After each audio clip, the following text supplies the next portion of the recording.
ጤና ይስጥልን የከበረ ሰላምታችን በመላው ዓለም ሆናችሁ ቃል ስፖርት ዩቲዩብ ቻናላችንን ለምትከታተሉ ውድ አድማጮቻችን ሁሉ ይድረስ ብለናል። ከእናንተው ከሆነውም ቃል ስፖርት ዩቲዩብ ቻናላችን ከሀገር ቤት እስከ ባህር ማዶ ለዚህ ሰዓት መርጠን ያሰናዳላችሁን ስፖርታዊ ጥንቅሮች እያጋራናችሁ ቆይታ የምናደርግ ይሆናል። ላይክ፣ ሰብስክራይብ፣ ሼር እያደረጋችሁን እስከ ፕሮግራማችን ፍጻሜ ቆዩ። ለሀሳብ አስተያየታችሁ እጅግ አድርገን እናመሰግናለን። ዛሬም በቀጥታ እየደወላችሁ ሀሳባችሁን ያጋራችሁን ከልብ ነው የምናመሰግነው። ፍቃዳችሁ ከሆነ ድምጻችሁንም በዚህ ላይ አስገብተን መልቀቅ እንችላለን። ከዛ በተረፈ ውድ ቤተሰቦቻችን በዚህኛው ጥንቅራችን የተወሰኑ ሀገራዊ ጉዳዮችን እናነሳለን። ለየት ያለ ጥንቅር ይዘናል። ከዛ ውጪ በአውሮፓ የመረጃ ሰዓታችን አዳዲስ ነገሮችን ሰምተናል። የሪያል ማድሪድ ይግባኝ በትልቁ ሲጠበቅ ነበር፣ እናነሳዋለን። የስፔን ጠቅላይ ሚኒስትር ያሉት ነገር መነጋገሪያ ሆኗል። ምንድነው የተፈጠረው? ታደምጡታላችሁ። ከዛ ውጪ በአውሮፓ ትልቅ ክለቦችና ትልቅ ተጫዋቾችን የተመለከተ ዕለታዊ ጥንቅሮቻችን በዚህኛው የመረጃ ሰዓታችን አካተን ይዘነው መተናል። በእንግሊዝ ፕሪሚየር ሊግ የመረጃ ሰዓታችንም ትልቅ ክለቦችን የተመለከተ መረጃ እናነሳለን። ታሪካዊ ጨዋታ ይጠብቀናል ብለዋል ኒካስል ዩናይትዶች፣ ምንም ጥያቄ የለውም። ከዚህ ጋር ያይዘን ግን የኒካስሉን አጥቂ ማንሳት ግድ ይለናል። የኡናይ ኤምሬውን አስቶን ቪላ በፕሪሚየር ሊግ የመረጃ ሰዓታችን እናነሳለን። በፕሪሚየር ሊግ የመረጃ ሰዓታችን ከቢግ ሲክስ ክለቦች በተለምዶ ቶትናም ሆትስፐርስ ቤት ተጨማሪ መረጃን ይዘናል። ሻምፒዮንስ ሊጉን ያሸንፋሉ ብላችሁ እንዳትጠብቁ እያሉ ነው። የጋርዲዮላውን ቡድን በተለየ መንገድ እናነሳለን። ከግብ ጠባቂ እስከ አጥቂ በሲቲ በኩል በዚህኛው የመረጃ ሰዓታችን ልናደርሳችሁ ከወደድናቸው መረጃዎች ውስጥ የተካተተ ነው። በሰማዮቹ በዓለም ሻምፒዮኖቹ ቼልሲ በኩል የቡድን ዜና እናነሳለን። በተለየ መንገድ አንድ ተጫዋችንም ለማንሳት ግድ ይለናል። በቼልሲ የመረጃ ሰዓታችን ቼልሲዋን እስከ ፕሮግራማችን ፍጻሜ ቆዩ። ሊጉንም ሻምፒዮንስ ሊጉንም ያሉት ሊቨርፑሎች ወዴት ይሆኑ? ከቨርጅል ቫንዳይክ በኩል እዚህ ነን እያለ ነው፣ ታደምጡታላችሁም። ከዛ በተረፈ በፕሪሚየር ሊግ ቲቪ ጋር ቆይታ የነበረውን ቨርጅል ቫንዳይክን ከማንሳት በተጨማሪ የሊቨርፑልን የዘንድሮ የቡድን እንቅስቃሴ በተለየ መንገድ ስናነሳ ሪያን ግራቨንበርክ እና እንደዚሁም ደግሞ ሳላህን የተመለከተ ለየት ያለ ጥንቅር ይዘናል። ዩናይትድ ብዙ ችግር ውስጥ ያለ ክለብ ነው፣ ያው ምንም ጥያቄ የለውም በወቅታዊ ብቃት ደረጃ። በነገራችን ላይ በክለቡ ታሪክ ዛሬ ሪከርድ ተሰብሯል። ማንቸስተር ዩናይትድ ከእግር ኳስ ውጭ ባለው ነገር ያው እግር ኳሱን ተንተርሶ ያለው ሪከርዱ በጣም አስገራሚ ነው። ዛሬ የዩናይትድ ባለቤቶችን ልብ የሚያሞቅ ዜናን የሰማ ነው፣ ታደምጡታላችሁ። ከዛ ውጭ የማንቸስተር ዩናይትድ ሲኦ ኦማር ቤራዳን፣ የማንቸስተር ዩናይትድ አለቃ ሩበን አሞሪም እንደዚሁም አዲስ ቅጥር በማንቸስተር ዩናይትድ ተፈጽሟል። ከጉዳት ጋር በተያያዘ ወደ ሜዳ ስለተመለሰ አንድ ተጫዋች ለማንቸስተር ዩናይትድ እናደርሳችኋለን። ዩናይትዳውያንም እስከ ፕሮግራማችን ፍጻሜ ቆዩ። አርሰናል ቤት ሰፋ ያለ ቡድን ዜና ነው የምናነሳው። በተለይም ወቅታዊ ብቃት አነጋጋሪ ስለሆኑት ሁለት ተጫዋቾች ተጨማሪ ጥንቅሮችን ልናነሳ ወደናል። የቡድኑን ቁልፍ ተጫዋች ዴክላን ራይስን እናነሳለን። በመረጃ ሰዓታችን ሪካርዶ ካላፊዮርንም የተመለከተ ለየት ያለ ጥንቅር ይዘናል። የአርሰናልም ደጋፊዎች እንደዚሁ እንደ ሁልጊዜው እስከ ፕሮግራማችን ፍጻሜ ቆዩ። ላይክ፣ ሰብስክራይብ፣ ሼር ማድረግ እንዳይረሳም። ሀሳብ መስጫ ሳጥናችን ላይ በየዕለቱ ለምታገሩን ሀሳብ አስተያየት በቀጥታ የእጅ ስልኮቻችን ላይ ደውላችሁ ለምትሰጡን ፍቅርና አክብሮት አመስጋኞች ነን። ቃል ስፖርት ዩቲዩብ ቻናላችን ለዚህ ሰዓት ያሰናዳነውን መረጃ እያቀረብን ቆይታ ስናደርግ ከቃል ስፖርት ዩቲዩብ ቻናል ቃል ነኝ። መልካም ቆይታ ተመኘን። ኢትዮጵያ በሴቶች 3000 ሜትር መሰናክል የፍጻሜ ውድድር ነበረባት ዛሬ። በአትሌት ሴምቦ አለማየሁና በአትሌት ሎሜ ሙለታ ኢትዮጵያ ተወክላ ነበረ። ቢያንስ ሜዳሊያ አግኝተናል፣ ግን አሁንም ወርቁ ሊገኝ አልቻለም። ኬንያዊቷ ፌዝ ቼሮቲች የርቀቱን የሻምፒዮንሺፕ ሪከርድ በመስበር ለሀገሯ አራተኛ የወርቅ ሜዳሊያ ዛሬ አስገኝታለች። የርቀቱ የኦሎምፒክ እና የዓለም ሻምፒዮን አሸናፊ የነበረችው ባህሬናዊቷ ዊን ፍሬድ ያሺ የብር ሜዳሊያ ባለቤት ሆናለች። የዓለም ወጣቶች ሻምፒዮና ሲምቦ አለማየሁ ለኢትዮጵያ በውድድሩ ሁለተኛውን የነሐስ ሜዳሊያ ማስገኘት ችላለች። ሌላኛው አትሌት ሎሜ ሙለታም 8ኛ ደረጃን በመያዝ አጠናቃለች። ሀገራችን በዓለም ሻምፒዮና 2 ብርና 2 የነሐስ ሜዳሊያ ያላት። እስካሁን ግን በኢትዮጵያን የተለመደው ውድድሮች ባሉ ቁጥር በተለይም በአትሌቲክስ ዘንድ የለመድነው የወርቅ ሜዳሊያ ሊገኝ አልቻለም። በእርግጥ የተወሰኑ ቀሪ ውድድሮች አሉን፣ ግን እስካሁን ካከናወናቸው ከ5 በላይ የሆኑ ወደ 6 የሚጠጉ ፍጻሜ ላይ ወርቅ ማምጣት ተስኖናል። ጉዳዩ አሳሳቢ እንደሆነም የኢትዮጵያ አትሌቲክስ ፌዴሬሽን ፕሬዚዳንት አቶ ስለሺ ስህንም ቀደም ባለው መረጃችን ያሉትን አድርሰናችሁ ነበረ።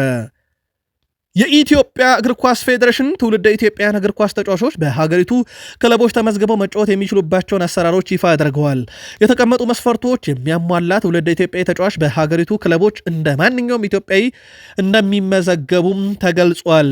ምን አይነት መስፈርቶች ተቀመጡ የሚለውን እንመልከት። በተለምዶ ቢጫ ካርድ የሚባለውን የትውልድ ኢትዮጵያዊነትን መታወቂያ የያዘ ቢያንስ በአንድ ወላጅ ወይም አያት በኩል ከኢትዮጵያ የሚነሳ የዘር ሐረግ ያላቸው በትውልድ ኢትዮጵያዊ መታወቂያ ካርድ ብቻም ለክለቦች በተጫዋችነት የተመዘገቡ ወይም የሚመዘገቡ በውጭ ሀገር ፓስፖርቶች በመጠቀም የሥራ ፍቃድ እንዲወጣላቸው በክለቡ ጥያቄ የሚቀርብባቸው የሀገሪቱ ክለቦች ተጫዋቾቹን በሚያስመዘግቡበት ወቅት የውጭ ተጫዋቾች የማስመዝገቢያ ክፍያ አይከፍሉም። ተጫዋቾቹም የክለቦቹ የውጭ ዜጋ ተጫዋቾች ኮታ ላይ የማይገቡ ይሆናል። ፌዴሬሽኑ ትውልደ ኢትዮጵያን ተጫዋቾች ከፊፋ እውቅና አግኝተው ለብሔራዊ ቡድን ተሰልፈው መጫወት እንዲችሉ ፍቃድ ለማግኘት እየሰራ መሆኑን ጠቅሶም በክለቦች ደረጃ ግን ትውልደ ኢትዮጵያን ተጫዋቾች በተመለከተ አሁን በወጣው መስፈርት መሰረት ክለቦች ተጫዋቾችን እያስፈረሙ ማጫወት እንደሚችሉ ግን ኮታ ውስጥ እንደማይካተትባቸው ይሄ የውጭ ሀገር ዜጋ ተጫዋች በሚል ኮታ ላይ የማይገቡ በሀገር ውስጥ ዜጋ ባሉ ተጫዋቾች ስር የሚያዙላቸው እንደሆነ ይፋ ተደርጓል። የቀድሞ የኢትዮጵያ ብሔራዊ ቡድንና የኢትዮጵያ ፕሪሚየር ሊግ ባለታሪክ ተጫዋች አዳነ ግርማ የቅዱስ ጊዮርጊስ ዋናው ክለብ ረዳት አሰልጣኝ ሆኖ ተሹሟል። በቅርቡ የካፍ ቢ ላይሰንስ ስልጠናን ወስዶ ያጠናቀቀው አዳነ እግር ኳስን መጫወት ካቆመ በኋላ በርካታ ስኬቶችን ባስመዘገበበት ቅዱስ ጊዮርጊስ ቡድን ውስጥ መሪነት ሲያገለግል ነበረ። በኢትዮጵያ ከሚጠቀሱ ባለታሪክ ተጫዋች መካከል አንዱ የሆነው አዳነ ግርማ በእግር ኳስ ተጫዋችነት ዘመኑ ከቅዱስ ጊዮርጊስ በተጨማሪ ለሐዋሳ ከተማ፣ ለወልቂጤ ከተማ እንደዚሁም ለኢትዮጵያ ብሔራዊ ቡድን ተጫውቶ ማሳለፍ የቻለ ነበረ። አፍሪካ ዋንጫ ላይ ማንረሳውም ብቸኛዋን ግብ አስቆጥሮልን ነበር። ከሶስት አስርተ ዓመታት በኋላ በኢትዮጵያ ብሔራዊ ቡድን በኩል በአፍሪካ ዋንጫ ስንወከለ ማለት ነው። አዳነ ግርማ አሁን የቅዱስ ጊዮርጊስ የዋናው ቡድን ምክትል አሰልጣኝ በመሆን ሹመት አግኝቷል። ወደ ባህር ማዶ ስፖርታዊ ጥንቅሮቻችን ሻገር ቃል ስፖርት ዩቲዩብ ቻናላችን ላይ ትገኛላችሁ። ከአገር ቤት እስከ ባህር ማዶ የተመራረጡ ስፖርታዊ ጥንቅሮችን እያዳመጣችሁ ነው። ከባህር ማዶ የመረጃ ሰዓታችን ሪያል ማድሪድን ቀዳሚ እናደርግ። ሪያል ማድሪድ ተከላካዮቹ ለቀይ ካርድ በጣም ቅርብ ናቸው። ይሄ በሰርጂዮ ራሞስ የ671 ጨዋታ 26 ቀይ ካርዶች ማሳያ ናቸው። አሁን ደግሞ ሌላ ተከላካይ አምጥተዋል። ዲያን ሁይሰን ገና 10 ጨዋታ ተጫውቶ ሁለተኛ ቀይ ካርዱ ላይ ደርሷል። በጊዜ የሚደርስ ይመስላል። የሰርጂዮ ራሞስ ቁጥር ላይ የሪያል ማድሪድ የቀይ ካርድ ጉዳይ መነጋገሪያም አሳሳቢም ጉዳይ እንደነበረ ይታወቃል። በሪያል ማድሪድ ታሪክ እንደ ሰርጂዮ ራሞስ ለቀይ ካርድ ቅርብ የሆነ አናገኝም። በእግር ኳስ ሕይወቱ ከፍተኛ ቀይ ካርድ ያገኙ ተጫዋቾችን ብንዘረዝር ከላይ እናገኘዋለን። ሰርጂዮ ራሞስ፣ የዲያን ሁይሰን ደግሞ የአዲሱ ፈራሚ አነጋጋሪ ሆነዋል። ከዚህ ጋር በተያያዘ የሪያል ማድሪዱ የኋላ መስመር ተጫዋች ዲያን ሁይሰን ሳምንቱ መጨረሻ በተመለከተው ቀይ ካርድ ምክንያት የአንድ ጨዋታ ቅጣት ተጥሎበታል። ሪያል ማድሪድ በበኩሉም ተጫዋቾች የተጣለበትን አንድ ጨዋታ ቅጣት ይግባኝ ለመጠየቅ ማሰባቸው ተረጋግጧል። ዲያን ሁይሰን በበኩሉም ጥፋት እንደሰራ እንደሚያውቅ በቅርቡ ላሉ ሰዎች መናገሩ ተዘግቧል። ተጫዋቹ በፕሪሚየር ሊግና ላሊጋ መካከል ያለውን የዳኝነት ልዩነት በደንብ መላመድ እንዳለበትም ሲናገር ተሰምቷል የተባለው ቢሆንም ዲያን ሁይሰን በጨዋታው በሰራው ጥፋት የተሰጠው ቀይ ካርድ በቫር ታይቶ መሻር ነበረበት ብሎ እንደሚያምን ገልጾ ጥፋት መስራቱ ግን ለቀይ ካርድ ባይዳረገውም ግን ጥፋት እንደነበረና በቢጫ ካርድ ሊታለፍ እንደሚገባ ነግሯል። በተለይም እሱም ለዳኛው ሁለት ነን ያለ ነው፣ እኔን ቢያመልጠኝ ተጫዋቹ በሚሊታው ሊያዝ ይችላልና አንድም የ40 ሜትር ርቀት ላይ መሆኑ ቀይ ካርድ አይገባኝም በሚል ዳኛውንም ሲከራከር ነበር። ለማንኛውም የሪያል ማድሪድ የሁይሰንን ቅጣት ይግባኝ ይጠይቃል ተብሏል።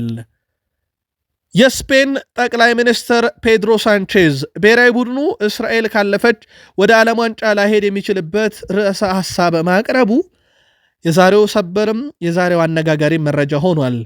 ጉዳዩ ከስፖርታዊ ጉዳይ ጋር በተያያዘ አይደለም። እንደሚታወቀው በመካከለኛው ምስራቅ አካባቢ ማቆሚያ የጠፋው ጦርነት እንዳለ ይታወቃል በቀጠናው ላይ። ከዚህ ጋር በተያያዘ እንግዲህ ከኢስራኤል በተቃራኒ ቆመናል በሚል የስፔን ጠቅላይ ሚኒስትር ፔድሮ ሳንቼዝ ብሔራዊ ቡድኑ እስራኤል ካለፈች ወደ ዓለም ዋንጫ ሄዶ ከእስራኤል ባለችበት ዓለም ዋንጫ ለጭራሽ ላንሳተፍ እንችላለን የሚል መግለጫን አውጥተው ዛሬ እንግዲህ መነጋገሪያ ጉዳይ ሆኗል።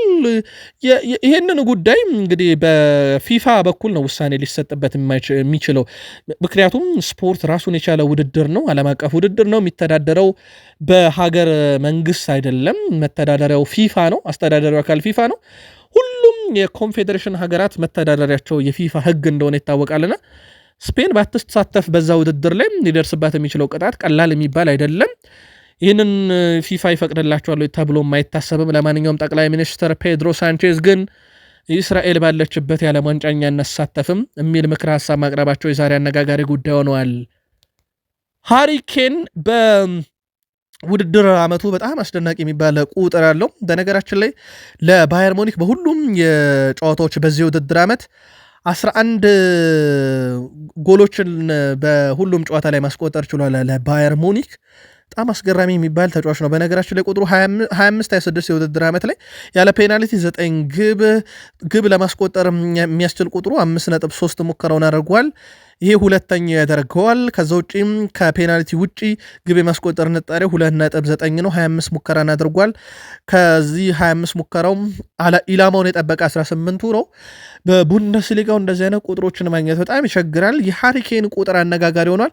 ዘንድሮም እንደ ሃሪኬን ሐሳብ ከሆነ የአውሮፓ ሻምፒዮንስ ሊግ ዋንጫን ወደኛ ለማምጣት የምንፋለምበት ዓመት ነው ሲል ተደምጧል። የባየር ሙኒኩ የፊት መስመር አጥቂ ሃሪኬን።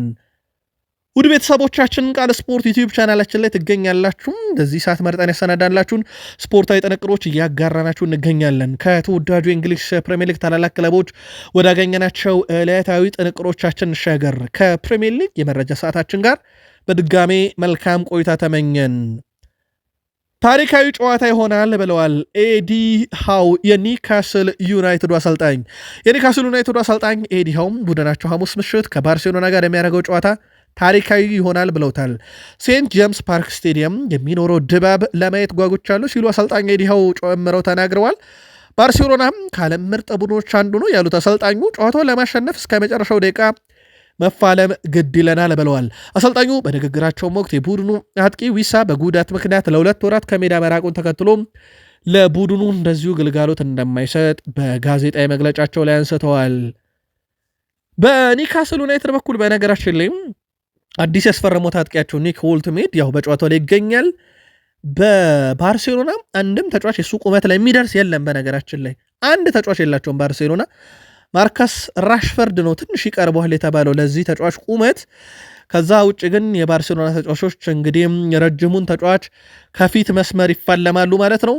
ኬረን ትሪፔር ክሮስ ያደርጋል፣ ኒክ ኦልትሜድ ያስቆጠራል የሚል በርካቶች ቅድመ ግምት እንደውም ማንሳት ጀምረዋል። ከቁመቱ ጋር በተያያዘ ኒካስል ዩናይትድ ዮሐን ዊሳን ቢያጣም ኒክ ኦልትሜድ እየተመራ የፕሪሚየር ሊግ የባለፈውን የአራተኛ ሳምንት ጨዋታ 1-0 ድል እንዳደረገ ይታወቃል። አስቶን ቪላ ድል የሚባል ነገር ከራቀው በኋላ ከኒካስል ጋር 0-0 በብሬንትፎርድ በኤቨርተን ተሸነፈ። በብሬንትፎርድ ተሸነፈ፣ በክሪስታል ፓላስ ተሸነፈ። ኤቨርተን ጋር አቻ ወጣ። በፔናልቲም በብሬንትፎርድ 4-2 ተሸነፈ። ኡናይ ኤምሬ በፕሪሚየር ሊጉ የመሰናበት አደጋ ውስጥ ናቸው የሚሉ መረጃዎች አሁን በስፋት መውጣት ጀምረዋል። በተለይም በፕሪሚየር ሊጉ የመጀመሪያው ተሰናባች ኑኖ ስፕሪንቶ ሳንቶስ እንደሆኑ ይታወቃል። አሁን በዩናይትድን ቤት እንደዚህ አይነት ዜናዎችን መስማት ጀምረናል። እንደ ሚረር ስፖርት ያው በሰበር ያወጣውን መረጃ ቀድመንም ነግረናቸዋል። የአሞሪም ጉዳይ ሌላ ጥያቄ ምልክት ውስጥ ያለ ነው። ሌላኛው በፕሪሚየር ሊጉ ጥያቄ ምልክት ውስጥ የወደቀው ቆይታቸው አስቶን ቪላ አሰልጣኝ ኡናይ ኤምሬ ሆነዋል። አንዳንድ የአስቶን ቪላ ደጋፊዎች ግን ስጋት እንደነበረባቸው ገና እንደ ክረምት የዝውውር መስኮት ስለ ክለባቸው እያነሱ በሀሳብ መስጫ ሳጥናችን ላይ ሲያደርሱን ነበረ። በተለይም ከዝውውር ጋር በተያያዘ ሐሳባችሁን አጋሩን። ግን አሁንም ኡናይ ኤምሬ የቪላ መፍትሄ አካል ሆነው መቀጠል ይችላሉ ወይንስ በጊዜ መሰናበት አለባቸው? ቪላ ደጋፊዎች ልታደርሱን ትችላላችሁ። ሉካስ በርግቬል የቶትናም ሆትስፐርሱ ተጫዋች በሁለት ጊዜ በወሩ የጨዋታ ኮከብ ተብሎ ተመርጧል። በመጨረሻዎቹ 2 ጨዋታዎች ማለት ነው። ይህ ተጫዋች በነገራችን ላይ ገና 19 ዓመቱ ነው። የፕሪሚየር ሊግ የዚህ ሳምንት የአራተኛ ሳምንት ምርጡ ተጫዋች ተብሎ መመረጥ ችሏል። እንደ አጠቃላይ ደግሞ በመጨረሻ 2 ጨዋታ የቶትናም ሆትስፐርስ የጨዋታ ኮከብ እንደዚሁ ተብሎ ተመርጧልና ተጫዋቹ ካሁኑ መነጋገሪያ ሆኗል። የቶትናም ሆትስፐርስም ቁልፍ ተጫዋች ስለመሆኑ በርካቶች ማረጋገጫ እየሰጡት ይገኛሉ። ገና ደግሞ 19 ዓመት መሆኑ በቶትናም የረጅም ጊዜ እቅድ አካል ሆኖ ይቀጥላል ተብሏል። የቶትናም ሆትስፐርሱ አሰልጣኝ ቶማስ ፍራንክም እንደዚህ አይነት ተጫዋቾች ያስፈልጉን ነበር፣ በቡድን ውስጥ እሱ ስላለን በጣም ደስተኛ ነን ብለዋል።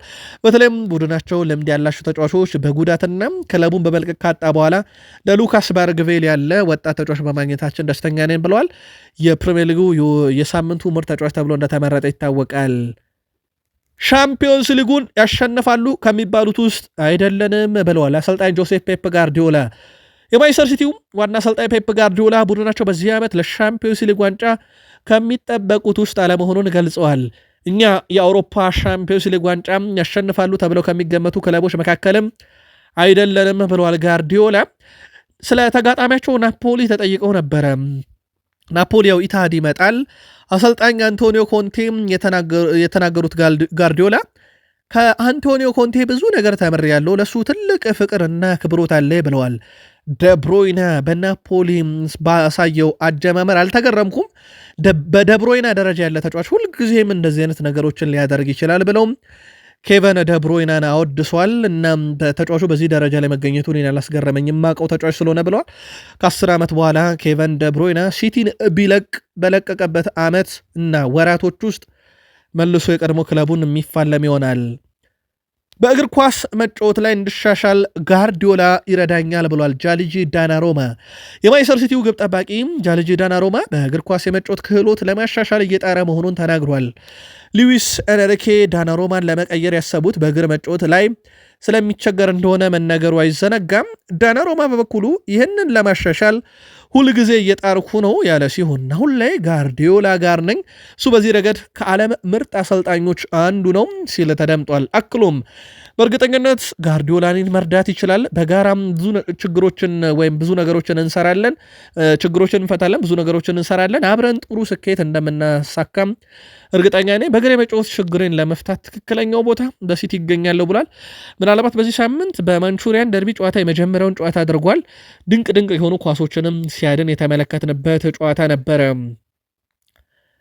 ፔፕ ጋርዲዮላ ቡድን ማንቸስተር ሲቲ በዚህ ሳምንት ከናፖሊ ጋር ነው ጨዋታቸውን የሚያደርጉት። በነገራችን ላይ ፔፕ ጋርዲዮላ ባለፉት 15 ወይም 20 ጨዋታዎች እንግዲህ ትልልቅ ቡድኖችን በፕሪሚየር ሊጉ የማሸነፍ አቅማቸውን አሳይተዋል። ጥሩ የሚባለ ሪካርድ ያላቸው ትልቅ ቡድኖችን የመርታት አቅማቸውም ከፍ ያለ ነው ይላል የኦፕታ መረጃ። እና ከናፖሊ ጋር በሚኖረው ጨዋታ በነገራችን ላይ ሲቲ በኢታሃድም እንደመጮቱ ቅድመ ግምት ለሲቲ ተሰጥቷል። ይህ ጨዋታ ዕለተ ሐሙስ ምሽት 4 ሰዓት አካባቢ የሚደረግ ጨዋታ ነውና ከዚህ ጨዋታ ጋር አያይዘን ለሲቲ ደጋፊዎች በቀጣይ መረጃ ሰዓታችን ላይ ጨዋታው ላይ ሰፋ ያለ ትንታኔ ይዘንላችሁ እንመጣለን። የሲቲም ደጋፊዎች እንደ ሁልጊዜው ከቃል ስፖርት ዩቲዩብ ቻናል ጋር እንድትቆዩ በአክብሮት ጋበዝን። ኤንዞ ፈርናንዴዝ 51 እድሎችን ፈጥሯል። በ51 የግብ እድሎችን ፈጥሯል። እንዳጠቃላይ 2025 በውድድር ዓመቱ በሙሉ ጃንዋሪ 2025 ጀምሮ እስከዚህ ሰዓት ድረስ ማለት ነው። አሁን እንደሚታወቀው ሴፕቴምበር ላይ ደርሰናል። በአለፉት ከቼልሲ ተጫዋቾች አንጻር ካየነው በዚህ ቁጥር ውስጥ አንድም ተጫዋች ይሄን ያህል ቁጥር በቼልሲ አልነበረውም። ብሩኖ ፈርናንዴስ 66፣ ሞሐመድ ሳላ 58። በእነኚህ ተጫዋቾች ብቻ ይበለጣል ኤንዞ ፈርናንዴስ። ብዙ ግን እየተነገረለት ያለ ተጫዋች አይደለም። የቼልሲ አማካይ ስፍራ ተጫዋች አሁንም የቡድኑ ቁልፍ ተጫዋች ሆኖ ቀጥለዋል። ከቼልሲ ጋር ግን ካነሳን በጣም አስገራሚውን አንድ ኦፕታን መረጃ እያየው ነበረና የሁስኮርድን መረጃ እያየው ነበረና ምናልባት ለምንድን ነው ኤንዞ ፈርናንዴዝ ያልተካተተው የሚል ብዙ ጥያቄዎች ሊነሱበት ስለሚችሉ ነው። ባየር ሙኒክ ከቼልሲ በአውሮፓ ሻምፒዮንስ ሊግ ጨዋታ ዙሪያ ሁስኮርድ ምርጥ ብሎ ያስቀመጣቸው 11 ውስጥ ኤንዞ ፈርናንዴዝ የለም። ከቼልሲ የመረጣቸው ቶንሲ አድራቢዮን በመሃል ተከላካይ ከትሮቫቻሎቫ ጋር፣ እንደዚሁ ማርክ ኮኮሬያን በግራ ተከላካይነት፣ ሞይሰስ ካይሴዶን በአማካይ ስፍራነት መርጦ ቀሪዎቹን ኑየር ግብ ጠባቂን፣ ተከላካይም ሌማርን፣ ከዛ የአማካይ ስፍራ ላይ ኪሚችና ግናብሪን፣ ፊት መስመር ላይ ኦሊሴ፣ ኬን፣ ዲያዝን መርጧል። ምናልባት የቼልሲ ተጫዋቾች በዚህን ያክል ደረጃ በቦታው ላይ መግባት አይችሉም ነበር ወይ? የእናንተ መልከታ አጋሩን። ያው በተለይም የኤንዞ ፈርናንዴዝ አለመካተት ብዙዎችን ያስገረመ ነበር። የእናንተን ምርጥ 11 ግን ከሁለቱ ጨዋታ ዙሪያ ልታነሱልን ትችላላችሁ። የሊቨርፑሉ አምበል ቨርጂል ቫን ዳይክ ቡድናቸውም በዚህ ዓመት ዓላማው ትልቅ ነገሮችን ማሳካት መሆኑን ተናግሯል። ከፕሪሚየር ሊግ እስከ አውሮፓ ሻምፒዮንስ ሊግ የሱ ህልም እንደሆነ ተናግሯል። የቱን እንደሚመርጥ ለተጠየቀው ጥያቄ ነው ጥያቄውን አልመለሰም፣ ምክንያቱም ሁለቱንም ማሸነፍ ስለምንፈልግ ብሏል። አንፊልድ ስቴዲየም የትኛውም የአውሮፓ ክለብ ሄዶ መጫወት የማይፈልግበት ነው። ይሄንን የትም ክለብ ሄዳችሁ ማረጋገጥ ትችላላችሁ ሲል ተደምጧል። ከዚህ ጋር በተያያዘ ምንም ጥያቄ የለውም። የአንፊልድ ስቴዲየም ለብዙ ክለቦች አስቸጋሪ ነው። እዚህ ሜዳ ላይ በድጋፍም ደረጃ አይታማም የአንፊልድ ደጋፊ። ስለዚህ ፕሪሚየር ሊግም ሻምፒዮንስ ሊግም የኛ እንዲሆን እንሻለን። አንፊልድ ለሁሉም ከባድ ነው ብለዋል። በዘንድሮ ፕሪሚየር ሊግ ውድድር ዓመት እንደ ሪያን ግራቨንበርግ ከፍተኛ የአንድ ለአንድ የመከላከል ግንኙነትን ያሸነፈ ተጫዋች በንጻሬ የለም። አማካዩ ሪያን ግራቨንበርግ የአንድ ለአንድ ግንኙነቶችን በመከላከል ረገድ 84.6 በመቶ የተሳካለት ነው። ከዛ ቀጥሎ እነ ሸን ሎንግስታፍን ማንሳት እንችላለን። ሮድሪጎ ቤንታንኩር፣ ማርከስ ተቨርነር፣ ሞይሰስ ካይሴዶ እያለ ይቀጥላል። የሪያን ግራቨንበርግ ቁጥር ግን ቀዳሚ ነው። በአማካይ ስፍራ ላይ ትልቁ ቁጥር ነው። በእርግጥ ብዙ ቁጥሮች ሊወጡ ይችላሉ። በኦፕታ በተለያየ ነገር ሊበላለጡ ይችላሉ። የአንድ ለአንድ ግንኙነቶችን ግን በማቋረጥ በመከላከል ረገድ ቀዳሚ ሆኗል በፐርሰንት ደረጃ። የሪያን ግራቨንበርች 6 ቁጥር መምጣት ግን የስሎት አብዮት አንደኛው አካል ነበረ። የክሎፕ 6 ቁጥር ዋታሩ ኢንዶ እንደነበረ ይታወቃል። ሪያን ግራቨንበርች ብዙ እድል የማያገኘው ግን አሁን ላይ የቡድኑ ቁልፍ ተጫዋች እንደሆነ ይታወቃል። ሳላ በአውሮፓ ሻምፒዮንስ ሊግ ታሪክ ከማንኛውም የሊቨርፑል ተጫዋች እየበለጠ ብዙ ጎሎችና ብዙ አሲስቶችን አበርክቷል። የሳላህም ቁጥር በነገራችን ላይ በፕሪሚየር ሊግ ብቻ የገነነ አይደለም። በአውሮፓ ሻምፒዮንስ ሊግም ትልቅ የሚባል ቁጥር አለው። የአውሮፓ ሻምፒዮንስ ሊግንም አንድ ጊዜ ከዚህ ቡድን ጋር ማንሳት መቻሉ ይታወቃል።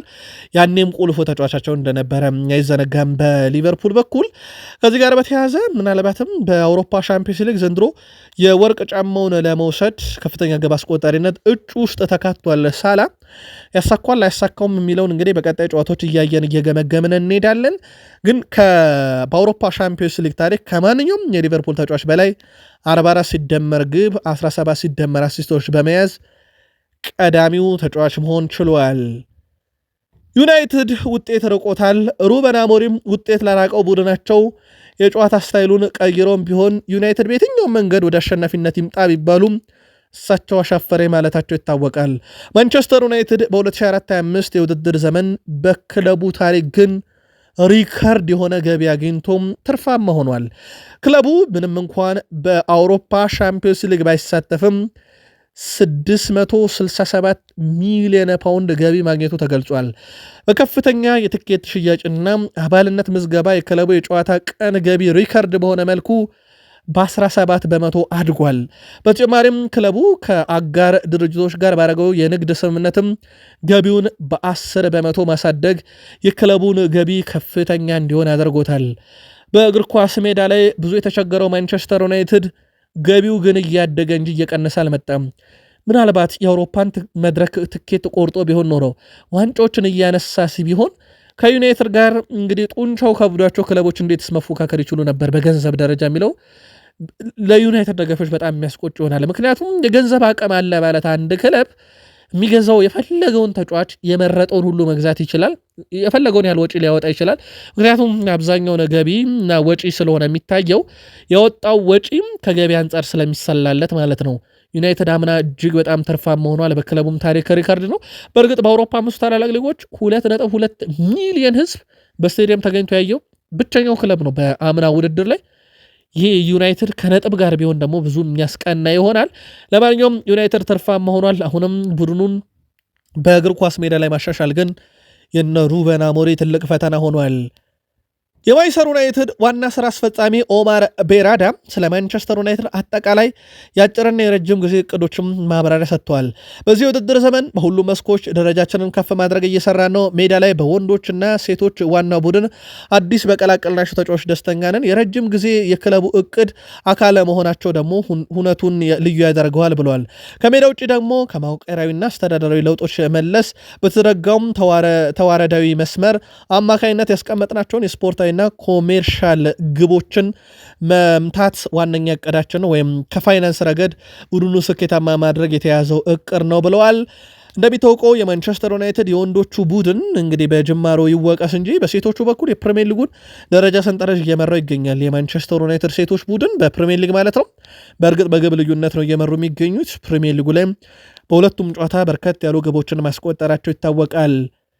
የማንቸስተር ዩናይትድ ሰዎች ሩበን አሞሪም እያሳዩ የሚገኙት የስሜት ለውጥ በተለይ ደግሞ ከሽንፈት በኋላ የሚሆኑት አኳኋን እያሳሰባቸው ነው ተብሏል። በተለይ ደግሞ በባለፈው ወር በግሪም ሲቢ ከደረሰባቸው ያልተጠበቀ ሽንፈት በኋላ እጅጉን ተቀይረው እንደነበረ ነው የሚነገረው። የዩናይትዱ አለቃ ሩበን አሞሪም አሰልጣኙ ከጨዋታው በኋላ በሰጡት ማስተያየት አንዳንድ ተጫዋቾቹ ያስጠሉኛል፣ አንዳንድ ደግሞ መልቀቅ እፈልጋለሁ ማለታቸው የሚዘነጋ አይደለም። የዘገባው ባለቤት ዴሊ ሜሉ ጋዜጠኛ ክሪስ ዌይለር እና ናታን ሻልት እንዳሉትም ከሆነ ሩበን አሞሪም በራሳቸውም የመጣ ባለው ውጤት ደስተኛ አይደሉም። ፍራስትሬሽን ውስጥ ወይም ስጋት ውስጥ ገብተዋል። ብዙም ደስተኛ አይደሉም እየተባለም ይገኛል። ምናልባት እሳቸው ግን ደስተኛ ባይሆኑም ለፍልስፍናቸው ግን እንደጸኑ ይታወቃል። ማንቸስተር ዩናይትድ አለን ራይት የተሰኘም የስታፍ አባል ለመቅጠር በንግግር ላይ እንደሚገኝ ተራግጧል። አለን ራይት ከዚህ ቀደም የማንቸስተር ሲቲ የስታፍ አባል በመሆን ከጄሰን ዊልኮክስ ጋር በቅርብ ሰርቶ እንደነበር ተመላክቷል። ራይት በቀጣይም የአካዳሚም ፕሮፌሽናል ዲቨሎፕመንት ፌዝ ቡድን በአሰልጣኝነት ሚና ሊቀላቀል እንደሚችል ነው የስካይ ስፖርት ዘገባ የሚያመለክተው። በዚህ ረገድም ቡድኑን ለማሻሻል ከታዳጊ ጀምሮ መስራት የሚለው የዩናይትድ አንደኛው ቀመር እንደሆነ ይታወቃል።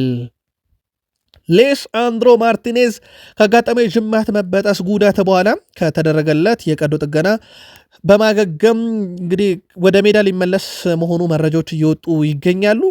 ሊቻ አሁን ላይ በካሪንግተን በግሉ የተለያዩ ልምምዶችን እያደረገ ሲሆን እንደ ሕክምና ባለሙያዎች እይታ ከሆነ በፍጥነት እያገገመና ለውጥ እየመጣ ነው ተብሏል። ከዚህ በፊት እንደተገለጸውም በቀጣይ ወር ሙሉ በሙሉ ወደ ብቃቱ ተመልሶ ጨዋታ ያደርጋል ተብሎ የሚጠበቅ ሲሆን አንዳንድ ሪፖርቶች ሊቻ በዚህ ወር መጨረሻም በሊጉ በኦልትራፎርድ ከሰንደርላንድ ጋር በሚደረገው ጨዋታ ሊሳተፍ ይችላል የሚሉ መረጃዎች እየወጡ ነው። በዩናይትድ በኩል ግን ጉዳቱ እንዳያገረሽበት ጥንቃቄ ማድረግንም እንደ አማራጭ ይዘዋል። በተለይም ተጫዋቹ በረጅም ጊዜ ቡድኑ መጥቀም የሚችል ነውና ወዲያው ተመልሶ መጥቶ ጉዳቱ የሚያገረሽበት ከሆነ ሌላ አደጋ ስለሆነ በጥንቃቄ ተጫዋቹን ወደ ሜዳ የመመለስ እቅድ አለ ተብሏል። እንደ ሐኪሞች ፍቃድ ከሆነ ግን ምናልባትም የኦልትራፎርዱ የሰንደርላንድ ጨዋታ ላይ ሊመለስ ይችላል። ትሮሳርድ ወደ አርሰናል ከመጣ ጀምሮ ብዙ የግብ ተሳትፎን ማድረግ የቻሉ የክለብ ተጫዋቾችን ብናይ ሳካ 72 ከዛ ትሮሳርድ 52 አለው፣ ኦዴጋርድ 48፣ ማርቲኔሊ 41። ትሮሳርድ ምን ያህል ለአርሰናል ወሳኝ ተጫዋች መሆኑ ማሳያ ነው። ግን ደግሞ በዛው ልክ የማይክል አርቴታም ቁጥር አንድ ምርጫቸው እንዳልሆነ ይታወቃል። በትሮሳርድ በኩል በዚህ ውድድር ዓመት አጠቃላይ የተጫወተው የጨዋታ ብዛት አርሰናል ብዙ ጨዋታ አድርጓል። በፕሪሚየር ሊጉ ብቻ 4፣ የአውሮፓ ሻምፒዮንስ ሊግ 5 ደርሷል። በነዚህ ጨዋታዎች እንዳጠቃላይ ትሮሳርድ 90 ደቂቃ እንኳን አልተጫወተም። ቢደመር 73 ብቻ ነው። 2 አሲስት እና 1 ጎል ማበርከት ችሏል። በቡድን ውስጥ እድል ቢያገኝ እንዴት ቁልፍ ተጫዋች እንደሆነ ማሳያ ተደርጎ ሊወሰድ ይችላል። ትሮሳርድ የሁስኮርድ የጨዋታ ኮከብ ተብሏል። በነገራችን ላይ የጨዋታ ኮከብ ማርቲኔሊ ነው፣ ግን ሁስኮርድ ትሮሳርድን የመረጠው 1 ግብ፣ 1 አሲስት፣ 1 ቁልፍ ኳስ፣ 75% ኳስ የማቀበል ስኬት በሚል ወደ 8.05 ሬቲንግ ሰጥቶት የጨዋታው ኮከብ ትሮሳርድ ነበር የሚል ምልከታን አጋርቷል። በእርግጥ ለአርሰናል ደጋፊዎች ጥያቄው ቢቀርብ ትሮሳርድም ማርቲኔሊ ማለታቸው የሚቀር አይሆንም። ራይስ በቢልባኦ ጨዋታ ላይ ሌላ በጣም አስደናቂ የነበረ ተጫዋች ነው። ለ89 ያህለ ደቂቃዎች ያህለ ተጫውቷል። እንግዲህ በተጫዋቹ በኩል ያለው ብቃት አሁንም ከፍ እያለ መጥቷል። አምና የአርሰናል ሻምፒዮንስ ሊግ ጉዞ ላይ ተጫዋች ብንጠራ የዚህን ተጫዋች ስም እናገኛለን። ዴክላን ራይስ በተለይ ሪያል ማድሪድ ያስቆጠራቸው 2 አስደናቂ ቅጣት ምት ግቦች ቡድኑ እንዴት እንዳነቃቁት እናስታውሳለን። ዴክላን ራይስ ለአብነት ያክል የመጀመሪያ አውሮፓ ሻምፒዮንስ ሊግ ጨዋታውን በዚህ ዓመት ከአርሰናል ጋር ሲያደርግ 100% የአየር ላይ ግንኙነትን አሸንፏል። የተሳኩ ክሮሶች ነበሩት፣ የተሳካ ድሪብል ነበረው፣ 47 ኳሶችን አቀብሏል፣ 6 ረጅም ኳስ ብሏል። ከሁሉም የበለጠ 3 የግብ ዕድልን የፈጠረ ነው። 2 ኳስ ነጥቋል፣ 1 ትልቅ የግብ ዕድል ፈጥሯል። እንደ አጠቃላይ ዴክላን ራይስ ያስመዘገበው ቁጥርን ካየን አሁንም ለአርሰናል በጣም ወሳኙ ተጫዋች ሆኖ እንደሚቀጥል ማሳያ ተደርጎ ሊወሰድ ይችላል። በአርሰናል ቡድን ውስጥ እንግዲህ ከዌስትሃም ከመጣ በኋላ ከ6 ቁጥር ሚና ይልቅ ሞር የአጥቂ አማካይ ስፍራ አድርገው እያጫወቱት እንደሆነ ይታወቃል ተጫዋቹን። ለዛም ነው ከዌስትሃም ዩናይትድ ከነበረው ጊዜ ይልቅ ተጫዋቹ በአርሰናል ከመጣ በኋላ የግብ አስተዋጽኦ ከፍ እያለ መጥቷል። በዚህ ረገድ በብዙ ሊደነቅ ይገባል። ማይክል አርቴታ ለተጫዋቹም ከሰጠው ጊዜና ድል ወይም ደግሞ ከሰጠው የቦታ ሚና ወይም የጨዋታ ሚና አንጻር ማለት ነው። ጋብሪኤል ማርቲኔሊ ጎል ባስቆጠረበት ጨዋታ አርሰናል ተሸንፎ አያውቅም። ልክ ዲዬጎ ጆታ በሊቨርፑል ሳለ ሲያደርገው እንደነበረ ማለት ነው። ጋብሪኤል ማርቲኔሊ ጎል ባስቆጠረ ጨዋታዎች ላይ ላብነት ያክል 48 ጨዋታ 36 ድል 8 አቻ ያላቸው እንጂ እሱ ግብ ባስቆጠረበት ጨዋታ አርሰናል ሽንፈት የሚባል ነገር አልገጠመውም። ሌላ በጣም አስገራሚ የሚባል ግጥምጥሞች ነው። በዚህ ሳምንት የአውሮፓ ሻምፒዮንስ ሊግ ድል ለማምጣት አርሰናል የጋብሪኤል ማርቲኔሊ ተቀይሮ ወደ ሜዳ መግባት በራሱ አስፈላጊ ነበር። በ36 ሰከንድ ግብ አስቆጠረ። ከደቂቃዎች በኋላ ደግሞ የትሮሳርድን ኳስ አሲስት አድርጎ አርሰናል ጨዋታውን እንዲያሸነፍ እንዳስቻለው ይታወቃል። ትሮሳርድም በአርሰናል በኩል ግብ ሲያስቆጥር ቡድኑ አሸነፍም። ቃል ስፖርት ዩቲዩብ ቻናላችን ከሀገር ቤት እስከ ባህር ማዶ ለዚህ ሰዓት መርጠን ያሰናዳላችሁ ስፖርታዊ ጥንቅር ይህን ይመስላል። በቀጣይ መረጃ ሰዓታችን የአውሮፓ ሻምፒዮንስ ሊግ ምሽቶችን በስፋት እንመለከታለን። ሰብስክራይብ አድርጋችሁ የደወል ምልክቷን ተጭናችሁ ጠብቁን። እኛን ማገዝ ካሻችሁም አድራሻችንን አስቀምጠናል፣ ልታገኙን ትችላላችሁ። አበቃን።